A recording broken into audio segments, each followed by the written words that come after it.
और खबरों का रुख करेंगे। जम्मू कश्मीर से राष्ट्रपति शासन हटा दिया गया है। जम्मू कश्मीर से राष्ट्रपति शासन हटाया गया। सरकार गठन से पहले राष्ट्रपति शासन हटा दिया गया है। राष्ट्रपति ने जम्मू कश्मीर के लिए आदेश जारी किए। अब नई सरकार बनने का रास्ता साफ हो गया है। बड़ी खबर बता रहे हैं, जम्मू कश्मीर से राष्ट्रपति शासन हटा दिया गया है। जम्मू कश्मीर से राष्ट्रपति शासन को हटा दिया गया है और सरकार गठन से पहले राष्ट्रपति शासन हटा दिया गया है। राष्ट्रपति ने जम्मू कश्मीर के लिए आदेश जारी किए हैं और अब नई सरकार बनने का रास्ता साफ हो गया है।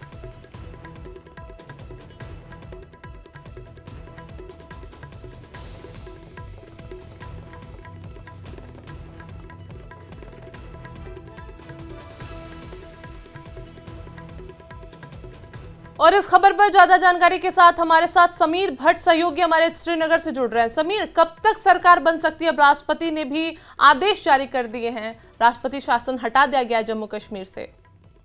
देखिए आयुषी, आपने सही कहा, ये जो राष्ट्रपति शासन हटाने की जो नोटिफिकेशन है वो कल मिनिस्ट्री ऑफ होम अफेयर्स ने जारी की है, जिसके तहत कहा गया है कि अब राष्ट्रपति राज यहाँ से जो था, जो 2019 में 18 में लगाया गया था, 2018 में, और इसका जो सेक्शन 54 रीऑर्गेनाइजेशन एक्ट जो जम्मू कश्मीर का है उसके तहत ये नोटिफिकेशन जारी की गई है। और इसमें कहा गया है कि अब क्योंकि यहाँ पे नई सरकार बनने वाली है तो उससे पहले यहाँ से राष्ट्रपति शासन हटा दिया जाए। तो ये एक प्रोसेस है। देखिए जम्मू कश्मीर क्योंकि राष्ट्रपति शासन के तहत सेंट्रल रूल यहाँ पे लगा हुआ था 2018 से, जब महबूबा मुफ्ती की सरकार चली गई थी। महबूबा मुफ्ती की जो PDP BJP कोalition सरकार में चीफ मिनिस्टर थी, उनको रिजाइन करना पड़ा था जब बीजेपी ने उनसे समर्थन वापस लिया था। उसके बाद सेंट्रल रूल लगा था यहाँ पे, और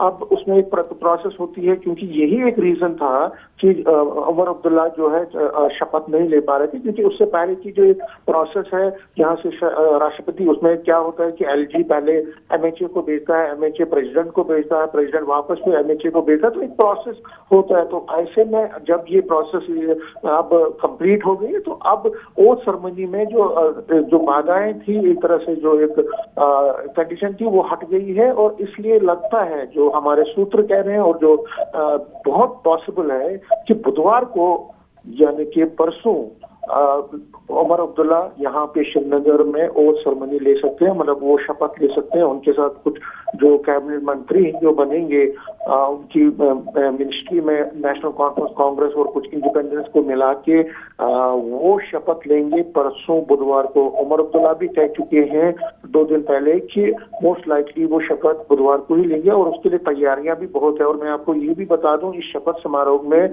कई नेताओं को जो इंडिया ब्लॉक के हैं उनको इन्विटेशन दी गई है, न्योता दिया गया, जिसमें राहुल गांधी है, सोनिया गांधी है, इसी तरह जो कुछ चीफ मिनिस्टर्स हैं अपोजिशन पार्टीज के, चाहे तमिलनाडु के चीफ मिनिस्टर हो या दिल्ली के चीफ मिनिस्टर हो या कई और नेता इंडिया ब्लॉक के, जैसे तेजस्वी यादव है, अखिलेश यादव है। हो सकता है कि कई नेता जो है इंडिया ब्लॉक से वो यहाँ श्रीनगर पहुंचेंगे बुधवार को और इस शपथ समारोह में हिस्सा लेंगे। उमर अब्दुल्ला की बात करें तो वो 2009 से 2014 तक चीफ मिनिस्टर रहे हैं, लेकिन अब वो उस यूटी का चीफ मिनिस्टर बनेंगे जहां पे जो सारे पावर्स, ज्यादातर पावर्स हैं वो LG के पास है। तो इसीलिए अगर मैं बता दूं आपको, कल शाम को जो P चिदम्बरम है इंडिया ब्लॉक के कांग्रेस के बड़े नेता हैं, फॉर्मर होम मिनिस्टर भी रहे, उन्होंने एक अपील की है सभी इंडिया ब्लॉक के नेताओं से कि वो इकट्ठे हो जाएं और जम्मू कश्मीर में स्टेटहुड की रेस्टोरेशन के लिए फाइट करें।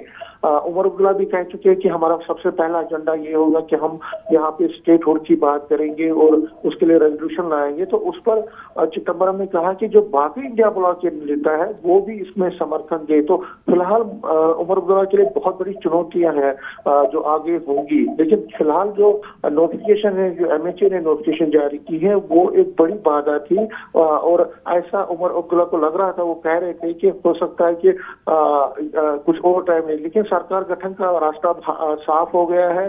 जो एक प्रक्रिया थी राष्ट्रपति शासन की वो हट गई है और अब ये जो है 1-2 दिन में ही यहाँ पे शपथ समारोह होगा और जो उमर अब्दुल्ला है वो यहाँ चीफ मिनिस्टर बनेंगे आफ्टर अ लॉन्ग टाइम। जिस तरह मैंने कहा कि 2014 में वो हुए थे, उसके बाद पीडीपी बीजेपी की सरकार बनी थी, लेकिन अब दोबारा से नेशनल कॉन्फ्रेंस ने एक अच्छा बहुमत दिया है। कांग्रेस ने 6 सीटें ली और इंडिपेंडेंस भी उनको समर्थन दे रही। 56 विधायक जो है वो इस कोalition का पार्ट है, हिस्सा है। अब कौन मंत्री बनता है उस पर सबकी नजरें रहेंगी।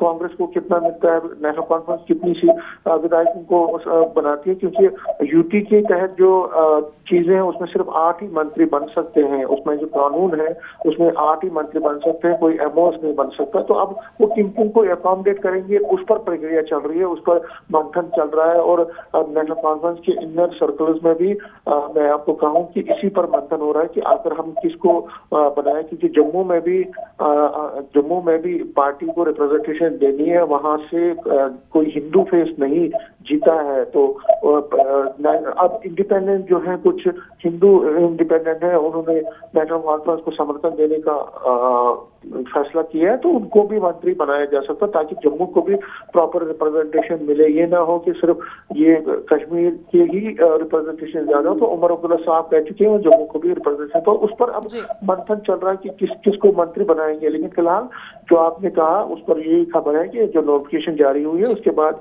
रास्ता साफ हो गया है नई सरकार बनने का और 1-2 दिन में ही नई सरकार यहाँ पे। बहुत शुक्रिया समीर हमसे जुड़ने के लिए और हम तक ये तमाम अपडेट्स पहुंचाने के लिए। तो जल्द ही जम्मू कश्मीर में नई सरकार का गठन होगा और जम्मू कश्मीर एक अरसे बाद जम्मू कश्मीर में बदलाव होगा।